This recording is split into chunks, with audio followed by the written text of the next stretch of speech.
গরু পালন করার জন্য আসামের মুখ্যমন্ত্রী ডক্টর হিমন্ত বিশ্ব শর্মা মুসলমানদের বাড়িঘর ভেঙে খালি করেছিল ৭৭,০০০ বিঘা মাটি। পুলিশ একজনকে হত্যাও করেছে মাটিগুলো খালি করার জন্য, যাতে গরু পালন করা হয়। বিজেপি কংগ্রেস টিএমসির মতো নয়, বিজেপির গরুর প্রতি রয়েছে অনেক স্পেশাল ভক্তি। মানুষের চেয়েও গরুর মূল্য বেশি, গরুর দাম বেশি বিজেপির লোকদের কাছে। কিন্তু মানুষ একটা কথা বলে, অতি ভক্তি চোরের লক্ষণ।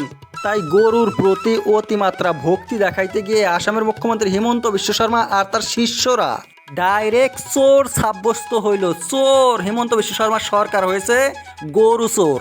গির গাই গরু খুঁটি প্রজেক্ট হিমন্ত বিশ্ব শর্মার পরিকল্পনা ছিল সেই খালি করা মাটিগুলোতে নরেন্দ্র মোদীর জায়গা গুজরাট থেকে কিনে আনবে গির গাই, আর গাইগুলো আসামে পালন করবে, অনেক লাভ হবে। মুসলমানরা মরেছে তাতে কি হয়েছে, গরু তো পালা হবে। কিন্তু মুসলিম যেমন মরেছে তেমনি গরুগুলোও মরে গিয়েছে। মুখ্যমন্ত্রী বলছে আমি 7 দিন ঘুমাই নাই এই গরুর টেনশনে। গরুর যেমন অবস্থা হয়েছিল না, খুব বেমার ছিল। হিমন্ত শর্মা বলছে গরু মরে গেছে, কিন্তু দিলীপ শইকিয়া বিজেপির সভাপতি বলছে গরুর নতুন করে জন্ম হয়েছিল, খুব ভালো অবস্থা, আমি সেখান থেকে 2টা গরু আরও কিনেছিলাম। একজনে বলছে গরু মরে, আরেকজনে বলছে গরু আরও নতুন করে জন্ম হয়। কথায় যদি মিল না থাকে তাহলে কিন্তু চোরের লক্ষণ সেটা। আমার পাশে একটা রুমে স্বামী স্ত্রী 2 জন ভাড়া ছিল। সেইখানে যখন নতুন করে একটা মেয়ে ঢুকলো, আমি জিজ্ঞাসা করলাম স্ত্রীকে এটা আপনার কে হয়? উনি বলে এইটা আমার মেয়ে। স্বামীকে যখন জিজ্ঞাসা করলাম, স্বামী বলে এইটা আমার শালি। আমার স্ত্রীর মেয়ে আমারও তো মেয়ে হবে, আমার শালি কিভাবে হবে? তারপরে দেখলাম এটা মেয়েও না শালিও না, ছিল একটা ব্যবসা রেন্ডি। এমন কাণ্ড আসাম সরকারের মধ্যে। গরুমন্ত্রী পশুমন্ত্রী অতুল বরা আবার বিধানসভার মধ্যে যে ভাষণটা দিয়েছিল এই গরু সম্পর্কে, সেটার সাথে আবার বাকি একটারও মিল নাই। আর আরটিআই করা হয়েছিল, 2টা আরটিআই রিপোর্টে 2টা আলাদা আলাদা ইনফরমেশন এসেছে।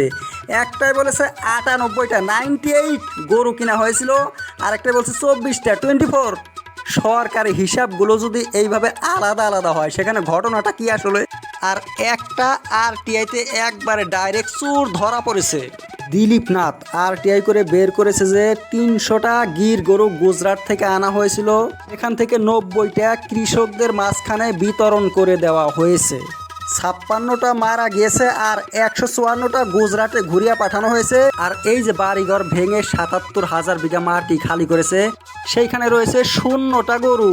কিন্তু চোর কোথায় থেকে টিকলো? চোর টিকলো এই যে 90টা গরুর কথা বলছে, গরিব মানুষের মধ্যে, কৃষকদের মধ্যে বিতরণ করে দেওয়া হয়েছে। আসলে কৃষকদেরকে দেওয়া হয় নাই, এই গরুগুলো নিয়েছে বিজেপির মিনিস্টার এমপি এমএলএরা।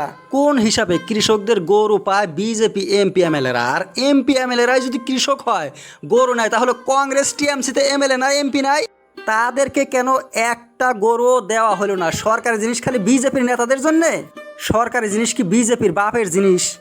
তাই কংগ্রেস এমপি গৌরব গগৈ, কংগ্রেসের সভাপতি আসামের, উনি প্রধানমন্ত্রী মোদির কাছে চিঠি লিখেছে এই ঘটনা বর্ণনা করে। এগুলো সরকারি জিনিস কি জন্য খালি বিজেপির লোকদের কাছে গেল?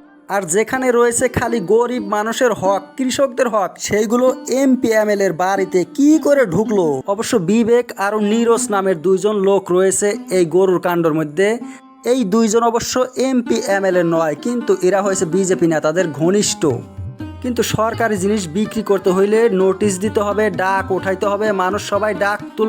কিন্তু চুরি করে যেভাবে এই 2 জনকে গরু দেওয়া হয়েছে, সেটা সিন্ডিকেটের লক্ষণ। বিরোধীরা বলছে এটার একটা ইন্ডিপেন্ডেন্ট নিরপেক্ষ তদন্ত হোক। কত সিবিআই রয়েছে, এসআইটি রয়েছে, এরা তদন্ত করুক।